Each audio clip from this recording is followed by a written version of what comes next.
Reaction came quickly after the UN Human Rights Council released a so-called BDS blacklist designed to punish more than 100 companies doing business in East Jerusalem, Judea, Samaria, and the Golan Heights.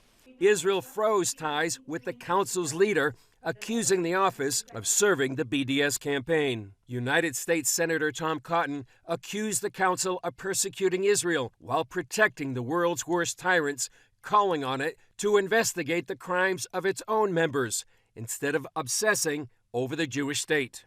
It's important to note that it is not, as some claim, a blacklist, nor does it qualify any company's activities as illegal. Israeli Prime Minister Benjamin Netanyahu vowed to boycott those who boycott Israel, calling the Human Rights Council a biased body that is devoid of influence.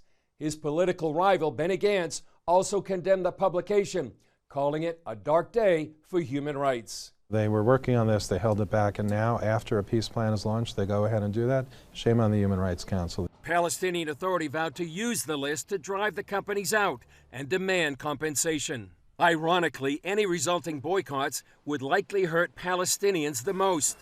For example, CBN News has reported how international pressure forced the SodaStream company to leave Mishor Adumim and move to Israel, costing many of the 500 Palestinian employees their jobs. NGO Monitor's Yonah Schiffmiller told CBN News much of the list came from BDS-linked organizations, and Israel claims several groups with terror links pushed the UN to publish the list. The activities that these companies are being targeted for are completely legitimate. There is no international standard that bars business activity in occupied territories or in settlements. Many of the companies that we're talking about are conducting activities that were outlined in the Oslo Accords. Christian business leaders from some 40 nations have pledged to combat the BDS movement by pursuing business with Israeli companies. We've invited them in order to connect with Israeli businesses, meet face to face, and create those connections and transactions that'll help bring Israeli innovation to the world.